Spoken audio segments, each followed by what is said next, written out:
Hello बच्चों, मैं स्मिता विजयवान स्वागत करती हूँ आपका आईसीटी वर्चुअल क्लासरूम में। आशा करती हूँ आप सभी स्वस्थ होंगे और अच्छे से अपनी पढ़ाई कर रहे होंगे। बच्चों, आज हम पढ़ने जा रहे हैं क्लास 12 की केमिस्ट्री। और क्लास 12 केमिस्ट्री में हमारा चैप्टर चल रहा था सॉल्यूशन।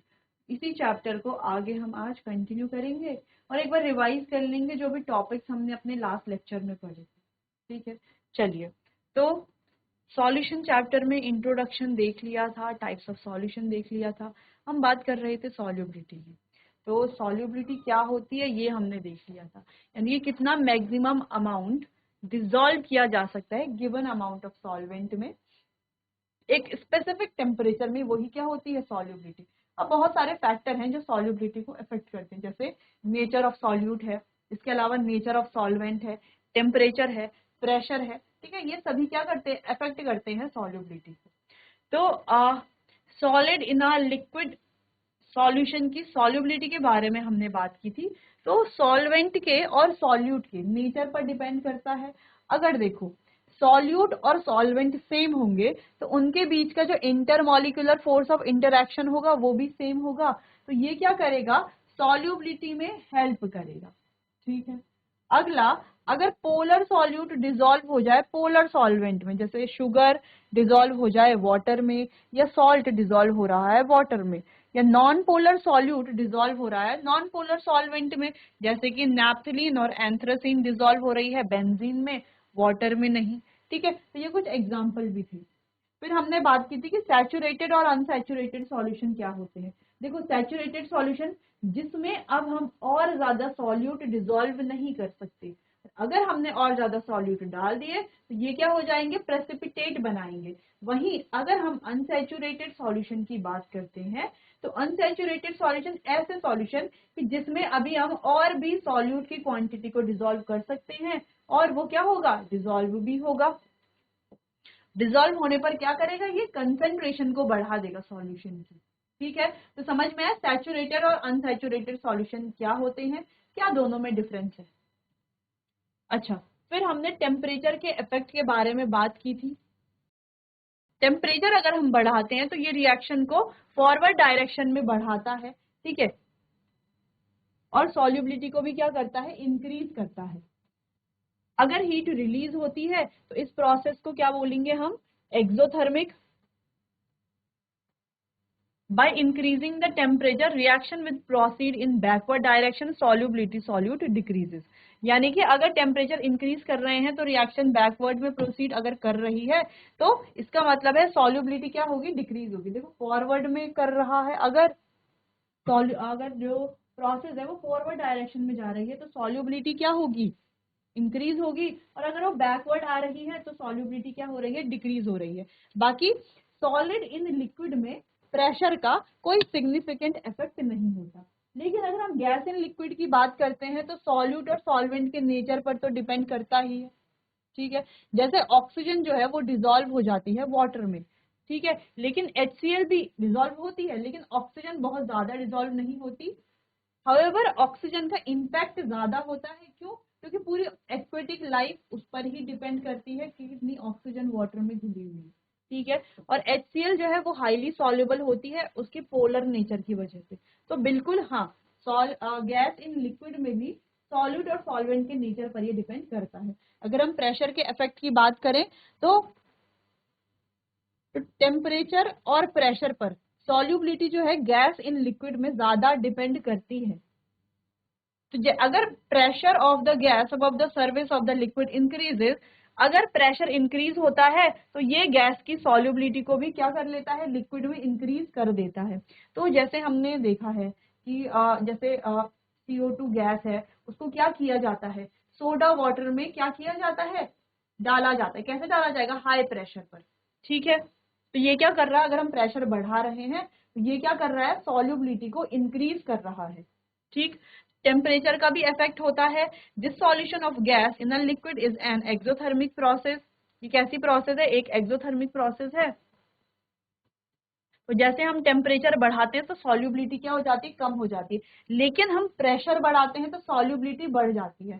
तो यानी कि अगर हम प्रेशर बढ़ाएं तो सॉल्युबिलिटी बढ़ेगी और टेम्परेचर क्या होगा, कम होगा। तो प्रेशर बढ़ाना है और टेम्परेचर कम करना है सॉल्युबिलिटी को इंक्रीज करने के लिए। ठीक है, ये हो गया था। फिर हमने हेनरी लॉ के बारे में बात की थी। तो हेनरी लॉ क्या कहता है कि partial pressure of gas in vapour phase is proportional to mole fraction of gas in solution. ठीक है, तो ये किसके बराबर होता है, मोल फ्रैक्शन ऑफ गैस के। गैस का जो पार्शियल प्रेशर है वो डायरेक्टली प्रोपोर्शनल है किसके, मोल फ्रैक्शन के, गैस के मोल फ्रैक्शन के सॉल्यूशन में। ये जो प्रोपोर्शनल का साइन है इसे हटाने के लिए हम जो कांस्टेंट लगा रहे हैं वो है हेनरी कांस्टेंट। ठीक है, क्लियर, ये था हेनरी लॉ। फिर हेनरी लॉ के बारे में कुछ इंपॉर्टेंट पॉइंट हमने पढ़े थे, जैसे कि अलग अलग वैल्यू का, अलग अलग गैसेस का जो हेनरी कांस्टेंट है वो अलग होगा। ठीक है, ये जो हेनरी कांस्टेंट है ये डिपेंड करेगा गैस के नेचर पर। देखो अलग अलग टेम्परेचर पर अलग अलग केएच वैल्यू है, हेनरी कांस्टेंट अलग अलग है और ये डिपेंड कर रहा है गैस के नेचर पर। अगर देखो हेनरी कांस्टेंट की वैल्यू ज्यादा है गिवन प्रेशर पर तो सॉल्युबिलिटी क्या होगी, कम होगी, और अगर हेनरी कांस्टेंट की वैल्यू कम है तो सॉल्युबिलिटी ज्यादा होगी, सिंपल है। ठीक है, तो गैस की जो सॉल्युबिलिटी है वो डिक्रीज हो जाती है जैसे टेम्परेचर बढ़ता है।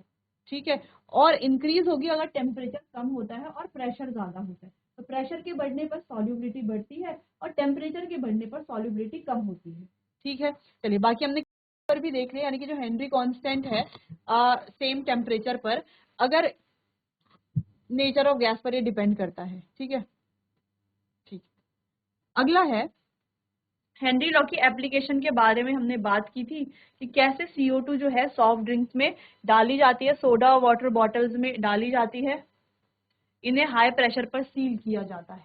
ठीक है, तो कुछ और हमने एप्लीकेशंस भी देख ली थी। फिर हमने वेपर प्रेशर के बारे में बात की थी। वेपर प्रेशर जो प्रेशर एक्सर्ट किया जाता है वेपर्स के द्वारा लिक्विड के सरफेस पर इक्विलिब्रियम में, उसे कहा जाता है वेपर प्रेशर।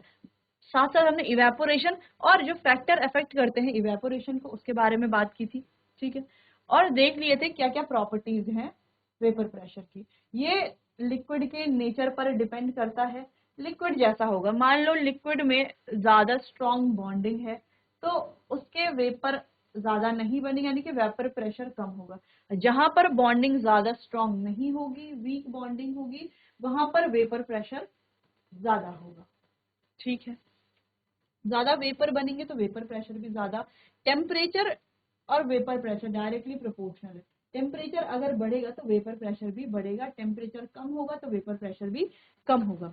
अगला, ये डिपेंड नहीं करता वॉल्यूम पर, शेप पर और किसी भी वेसल के साइज पर। तो वेसल के वॉल्यूम, शेप, साइज पर ये डिपेंड नहीं करता और ये एक बल्क फिनोमिना है। फिर हमने वेपर प्रेशर की कैलकुलेशन देख ली थी और बात की थी राउल्ट्स लॉ। राउल्ट्स लॉ कहता है कि vapour pressure of volatile component directly proportional होता है वेपर प्रेशर के उसके प्योर स्टेट में। ठीक है, जैसे हमने कहा कि एक कंपोनेंट ए है और कंपोनेंट बी है।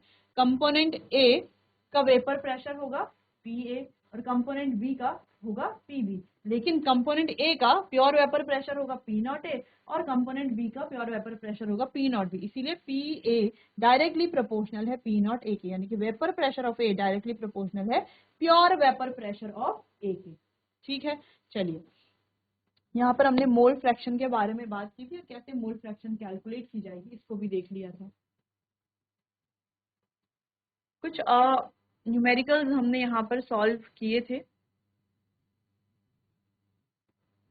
अच्छा, लास्ट लेक्चर में ग्राफ हमने देखा था, तो ये graph y equals to mx type graph है। तो क्या बता रहा है, अगर यहाँ पर मोल फ्रैक्शन ऑफ a 0 है तो मोल फ्रैक्शन ऑफ b क्या होगी, 1 होगा, बिल्कुल होगा। तो ये डिपेंड किस पर करेगा, ये जो यहाँ पर सॉल्यूशन का जो वेपर प्रेशर है वो क्या होगा, किसका होगा, वो b का ही, टोटल b का ही प्योर वेपर प्रेशर होगा। ठीक है, a का नहीं होगा क्योंकि a का तो मोल फ्रैक्शन क्या है, 0 है। सेम यहाँ पर a का होगा, बी का नहीं होगा क्योंकि बी का मोल फ्रैक्शन क्या है, 0 है। ठीक है, चलो फिर यहाँ पर हमने बात की थी Raoult's law for solution containing non volatile solute. ठीक है, तो एक बार आप इसे देख लीजिए, फिर हम बात करते हैं टाइप्स ऑफ सॉल्यूशन के बारे में। ठीक है, नोट कीजिए इतना।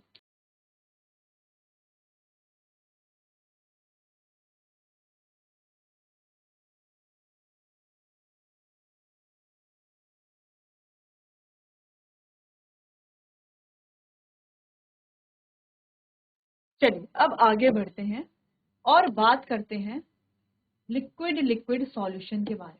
ठीक है, तो ये जो लिक्विड लिक्विड सॉल्यूशन है इन्हें क्लासिफाई किया गया है आइडियल और नॉन आइडियल सॉल्यूशन में on the basis of Raoult's law. ठीक है, तो राउल्ट्स लॉ के आधार पर, राउल्ट्स लॉ पता है क्या होता है? राउल्ट्स लॉ यानी कि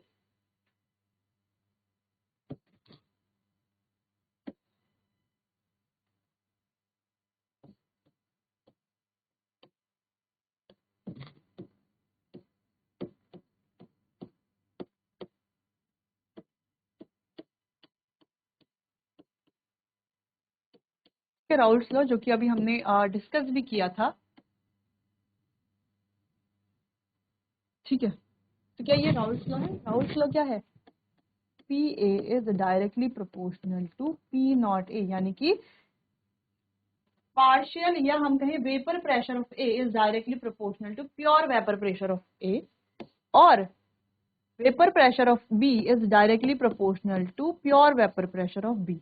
तो ये प्रोपोर्शनल का साइन हटा करके क्या लगाते हैं हम? Is equals to mole fraction भी आ जाता है इसके साथ।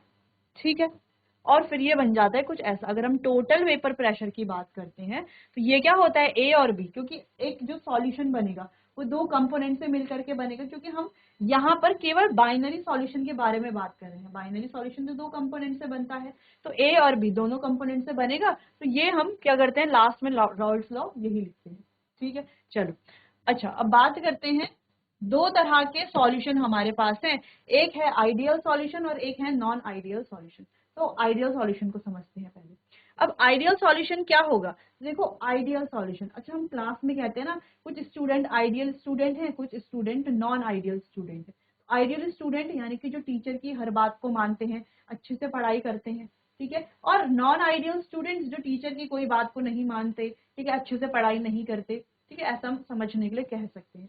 तो वैसे ही आइडियल सॉल्यूशन वो सॉल्यूशन होते हैं जो राउल्ट्स लॉ को ओबे करते हैं।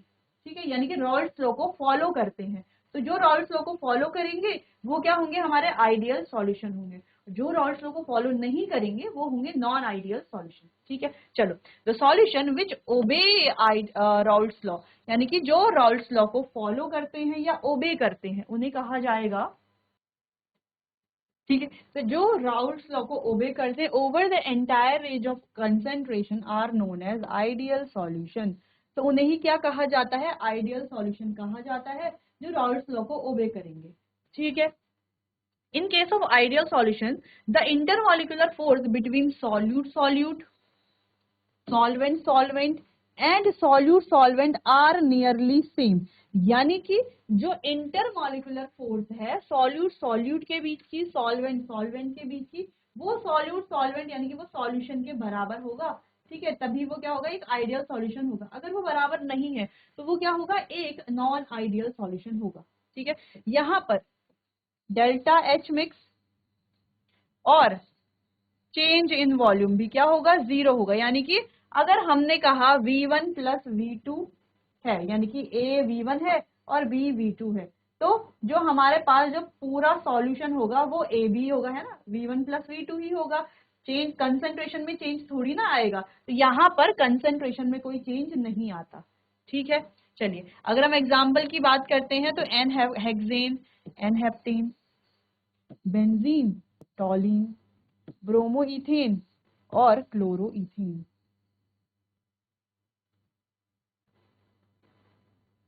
ठीक है, सिंपल है। तो ये होते हैं हमारे आइडियल सॉल्यूशन। अच्छा ध्यान से देखते हैं, तो जैसे हमने पहली बात कही कि आइडियल सॉल्यूशन कौन से हैं? जो क्या करते हैं? ओबे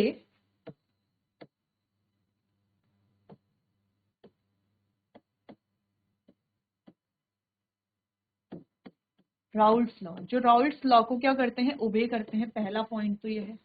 दूसरा पॉइंट, कैसे ओबे करते हैं? ओबे करने का मतलब क्या है कि यहाँ पर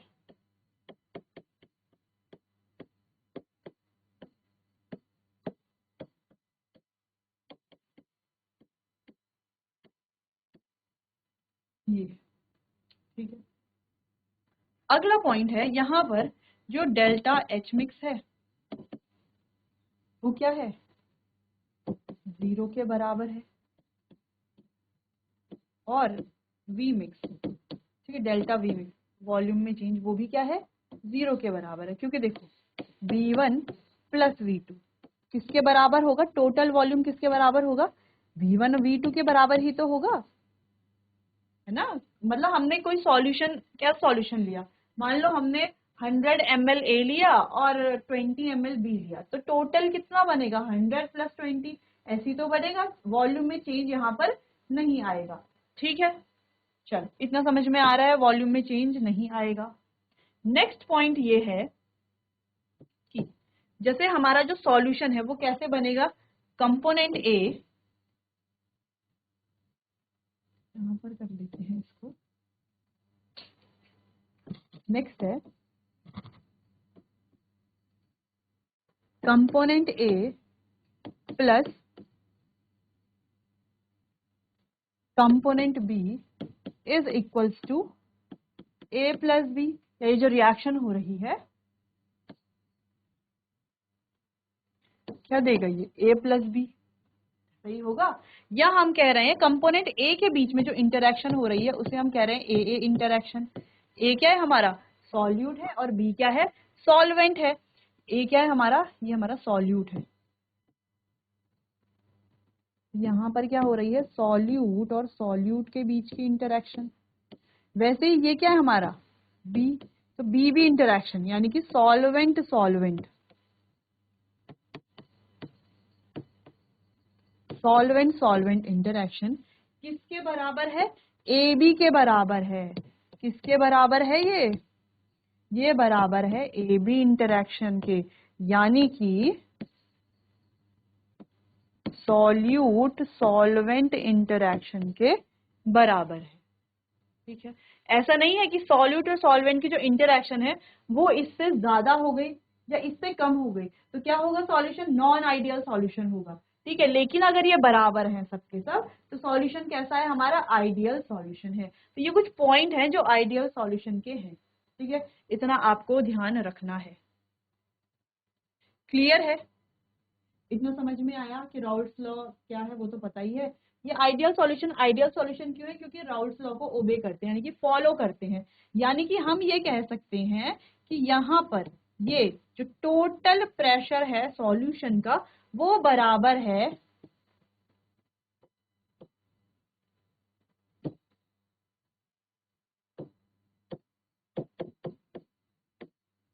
ए और बी के प्रेशर के बराबर, या हम इसको ऐसा भी लिख सकते हैं,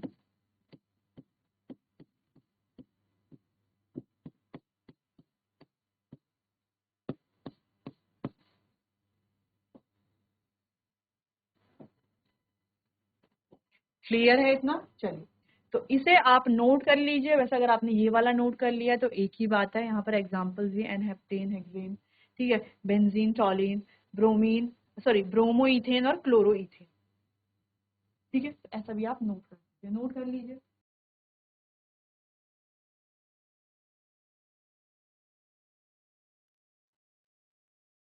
चलिए, क्लियर है यहाँ तक, आइडियल सॉल्यूशन समझ में आ गया। बात करते हैं non ideal solution. Non ideal solution जैसे कि हमने कहा कि जो राउल्ट्स लॉ को ओबे नहीं करेंगे वही होंगे नॉन आइडियल सॉल्यूशन।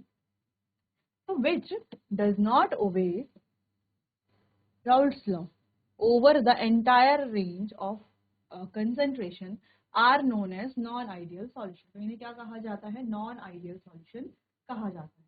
अगला है increase of non-ideal solution, the interaction between solute and solvent is not equals to that of solute। यानी कि जो solute इंटरेक्शन थी, जैसे यहाँ पर अगर हम देखें सॉल्यूट सॉल्वेंट इंटरेक्शन जो है वो सॉल्यूट सॉल्वेंट के इंटरेक्शन के बराबर है बराबर। लेकिन यहाँ पर क्या है, solute solute interaction, solvent interaction solute solvent interaction के बराबर नहीं है। तो बराबर नहीं है तो क्या है, ज्यादा हो सकते हैं, कम हो सकते हैं। ठीक है, क्या हो सकते हैं, ज्यादा भी हो सकते हैं, कम हो सकते हैं। यानी कि यहाँ पर सॉल्यूशन जो है वो बराबर नहीं होगा, उससे ज्यादा हो सकता है और कम भी हो सकता है। तो इसको हम दो पार्ट्स में बांटते हैं, एक बोलते हैं पॉजिटिव डेविएशन, एक बोलते हैं नेगेटिव डेविएशन।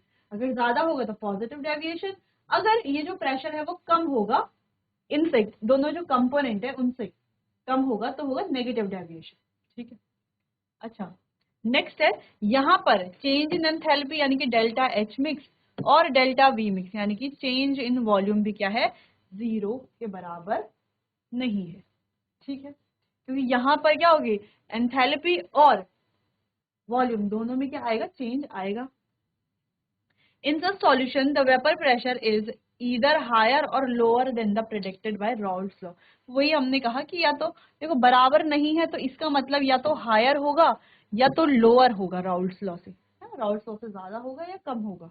ठीक, वेपर प्रेशर इज हायर, अगर वेपर प्रेशर हायर है तो ये शो करेगा पॉजिटिव डेविएशन, और अगर वेपर प्रेशर लोअर है तो ये शो करेगा नेगेटिव डेविएशन। तो यानी कि नॉन आइडियल सॉल्यूशन को हमने अगेन दो पार्ट में डिवाइड कर दिया, जैसे हमने सॉल्यूशन को बांटा आइडियल और नॉन आइडियल, वैसे ही नॉन आइडियल को भी बांट देंगे दो पार्ट में, कौन कौन से, पॉजिटिव डेविएशन और नेगेटिव डेविएशन। अच्छा क्लियर है इतना। तो हमने यहाँ पर क्या कहा कि ये जो डू नॉट ओबे, ये क्या करता है, डू नॉट ओबे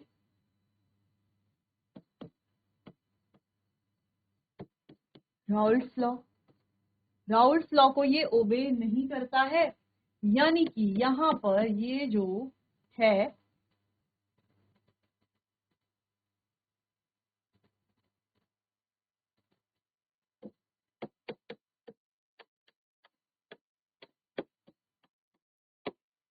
और ये जो है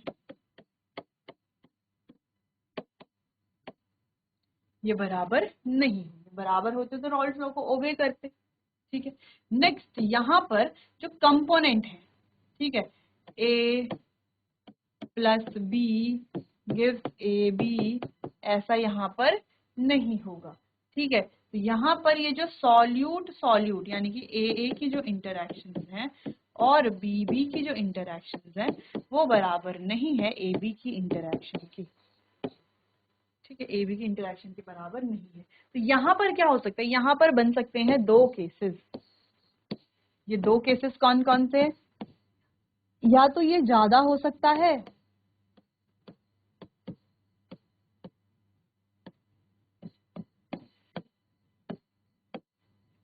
या तो ये कम हो सकता है।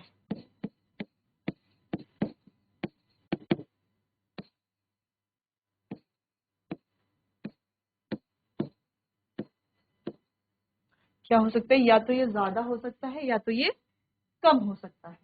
ठीक है, क्लियर है इतना, इतना समझ में आया। तो ये तो काफी इजी था। तो ज्यादा होगा तो क्या बोलेंगे, पॉजिटिव डेविएशन, कम होगा तो क्या बोलेंगे, नेगेटिव डेविएशन। यानी कि यहाँ पर जो ए और बी के बीच का क्या है, फोर्स है, इंटरमॉलिक्यूलर फोर्स है, वो ये जो सॉल्यूशन है उसके फोर्स से क्या होगा, ज्यादा होगा। यानी कि सॉल्यूशन का जो फोर्स है वो क्या होगा, वीक होगा। वीक होने की वजह से ज्यादा वेपर्स बनेंगे, ज्यादा वेपर बनेंगे तो वेपर प्रेशर ज्यादा होगा। वहीं यहाँ पर क्या होगा, उसका जस्ट अपोजिट, ए और बी का जो इंटरैक्शन होगा वो क्या होगा, वो बहुत ज्यादा स्ट्रांग नहीं होगा। यहाँ पर सॉल्यूशन यानी कि ए बी का इंटरैक्शन स्ट्रांग होगा, और ए बी का इंटरैक्शन अगर स्ट्रांग होगा, ए बी का इंटरैक्शन अगर स्ट्रांग है तो वेपर ज्यादा नहीं बनेगा। यानी कि जो वेपर प्रेशर है पूरे सॉल्यूशन का वो कम होगा, किससे, सॉल्यूट और सॉल्वेंट से। क्लियर है। चलो, तो ये थे कुछ इंपॉर्टेंट बातें जो हमने यहाँ पर देख ली हैं। बाकी यही सारा इसी को हमने आगे एक्सप्लेन किया था, तो इसको आप नोट कर लीजिए। क्लियर है।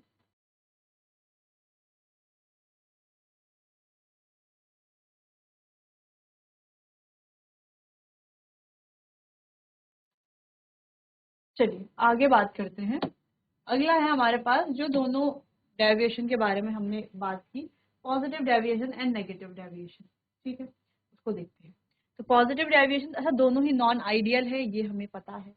ठीक है, ये भी हमें पता है कि दोनों क्या है, दोनों का जो टोटल वेपर प्रेशर है वो वेपर प्रेशर ऑफ सॉल्यूट और वेपर प्रेशर ऑफ सॉल्वेंट के बराबर नहीं है, या तो उससे ज्यादा है या तो उससे कम है। ज्यादा है तो पॉजिटिव डेविएशन, कम है तो नेगेटिव डेविएशन। ठीक है, चलो समझते हैं। Non ideal solution in which intermolecular attractive forces between solute solvent molecule are weaker, यानी कि सॉल्यूट और सॉल्वेंट AB के बीच का जो इंटरेक्शन है वो क्या होगा, वो वीक होगा। वीक होने की वजह से क्या होगा, वीक होने की वजह से सॉल्यूट और सॉल्यूट का, सॉल्वेंट सॉल्वेंट का जो इंटरेक्शन है वो तो क्या होगा, स्ट्रांग होगा, लेकिन सॉल्यूट सॉल्वेंट का जो हमारा पूरा सॉल्यूशन है उसका इंटरेक्शन क्या होगा, वीक होगा। वीक इंटरेक्शन की वजह से ज्यादा वेपर्स बनेंगे, ज्यादा वेपर बनेंगे तो ज्यादा वेपर प्रेशर होगा। ठीक है, तो ये क्या शो करता है, ये शो करता है positive deviation from Raoult's law. In case of positive deviation, the vapor pressure of the solution is always higher than the predicted from Raoult's law। यानी कि यहाँ पर वेपर प्रेशर हमेशा ज्यादा होगा, किससे, राउल्ट्स लॉ से। यानी कि क्या केस बनेगा यहाँ पर, पॉजिटिव डेविएशन में, पॉजिटिव डेविएशन में क्या बनेगा, वेपर प्रेशर हमेशा ज्यादा होगा, किससे, अगर हम राउल्ट्स लॉ की बात करें तो उसको ये ओबे नहीं करेगा।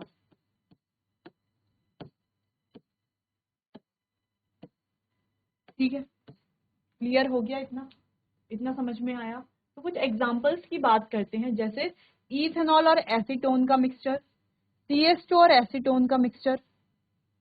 ठीक है, तो इनकी आपस में तो स्ट्रॉन्ग बॉन्डिंग है, लेकिन जब इनका सॉल्यूशन बनाया जाता है तो इनके बीच के जो इंटरेक्शन है वो उतना ज्यादा स्ट्रॉन्ग नहीं होता, जिस वजह से क्या होता है कि जो वेपर्स हैं वो ज्यादा बनेंगे, स्ट्रॉन्ग इंटरेक्शन नहीं है तो वेपर ज्यादा बनेंगे। देखो जैसे हमने स्टार्टिंग में भी बात करती कि डिपेंड करता है नेचर ऑफ लिक्विड भी। ठीक है, अगर लिक्विड के बीच का जो इंटरेक्शन है वो स्ट्रॉन्ग है तो वेपर कम बनेंगी, और इंटरेक्शन अगर वीक है तो वेपर ज्यादा बनेंगे।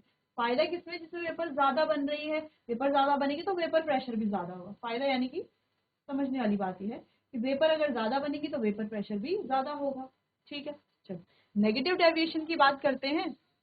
ये भी नॉन आइडियल सॉल्यूशन है जिसमें intermolecular attractive forces between solute solvent molecules are stronger. यानी कि यहाँ पर एवी के बीच में जो इंटरेक्शन है वो स्ट्रॉन्ग होता है, यानी कि सॉल्यूट सॉल्यूट और सॉल्वेंट सॉल्वेंट के बीच का इंटरेक्शन इतना स्ट्रॉन्ग नहीं है। अभी तो एबी के बीच का जो इंटरेक्शन है वो स्ट्रॉन्ग है। जब इंटरेक्शन स्ट्रॉन्ग है तो वेपर कम बनाएगा, वेपर कम बनाएगा तो वेपर प्रेशर क्या कम होता है, किससे, राउल्ट्स लॉ से। ठीक है, ये शो करता है negative deviation from Raoult's law. यानी कि नेगेटिव डेविएशन के केस में क्या होता है कि जो वेपर प्रेशर है सॉल्यूशन का वो हमेशा कम होगा राउल्ट्स लॉ से। जैसे एग्जांपल है फिनॉल और एनिलीन, यहाँ पर क्लोरोफॉर्म और एसीटोन। ठीक है, तो नेक्स्ट बात करते हैं नेगेटिव डेविएशन। तो यहाँ पर ये जो वेपर प्रेशर है वो हमेशा ज्यादा होगा, पर वो हमेशा कम होगा। ठीक है, वो हमेशा कम होगा, इसीलिए क्या बोल रहे हैं, इसको नेगेटिव डेविएशन बोल रहे हैं। यानी कि यहाँ पर इनके बीच का जो इंटरेक्शन है वो कैसा होगा, वीक होगा, और इसके बीच का जो इंटरेक्शन है वो क्या होगा, यानी कि AB के बीच का जो इंटरेक्शन है वो होगा स्ट्रॉन्ग, और बाकी AA और BB के बीच का जो इंटरेक्शन है वो कैसा होगा, वीक। वैसे अगर हम यहाँ पर बात करें तो AB का इंटरेक्शन क्या होगा, वीक, और AA और BB के बीच का जो इंटरेक्शन है वो कैसा होगा, स्ट्रॉन्ग। ठीक है, अच्छा A और B में कंफ्यूजन है, A का मतलब सॉल्यूट है और B का मतलब है सॉल्वेंट। क्लियर है, चलिए। तो चलिए बच्चों आज के लिए बस इतना ही, बाकी इस चैप्टर को आगे कंटिन्यू करेंगे हम अपने आने वाले अगले सेशन में। तब तक के लिए आपका बहुत बहुत धन्यवाद।